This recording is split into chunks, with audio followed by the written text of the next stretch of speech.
ఓం నమ శివాయ. శ్రీ శ్రీ శ్రీ బుగ్గరామలింగేశ్వర దేవస్థానం, తాడపత్రి, అనంతపురం జిల్లా. ఆషాఢ మాసాన్ని పురస్కరించుకొని జూలై 23వ తారీఖు స్వామివారికి అన్నాభిషేకము, ఆరుద్ర నక్షత్రం ఆ రోజు స్వామివారికి అన్నాభిషేకము, అలాగే అమ్మవారికి శాకంబరి అలంకారం. ఆషాఢ మాసంలో శాకంబరి అలంకారం చేయడం అనేది పూర్వం నుంచి పరిపాటికి వస్తున్నది. అదేవిధంగా ఈ గుడిలో విశేష కూరగాయలతో బెంగళూరు నుంచి తెప్పించి గుడి ప్రాకారం అంతా కూరగాయలతో అలంకారం చేయడం జరుగుతుంది. కూరగాయలు, పళ్ళ రకాలు, వివిధ రకాల పళ్లతోనూ అమ్మవారికి, స్వామివారికి విశేషంగా పూజలు జరుగుతాయి. ఆ రోజు భక్తులు విధిగా పాల్గొనగా మనం బుగ్గరామలింగేశ్వర స్వామికి ఆ రోజు ఆరుద్ర నక్షత్రాన్ని పురస్కరించుకొని, స్వామివారి జన్మ నక్షత్రం, ఆ నక్షత్రాన్ని పురస్కరించుకొని ఆ రోజు స్వామివారికి అన్నాభిషేకం చేయడం జరుగుతుంది.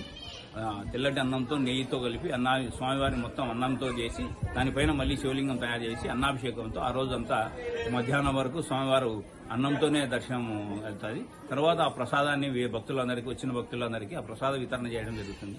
ఆ అన్నమును ప్లస్ సాంబార్ అన్నీ చేసి ఆ ప్రసాద యోగం జరుగుతుంది. 23వ తారీఖు జూలై నెల.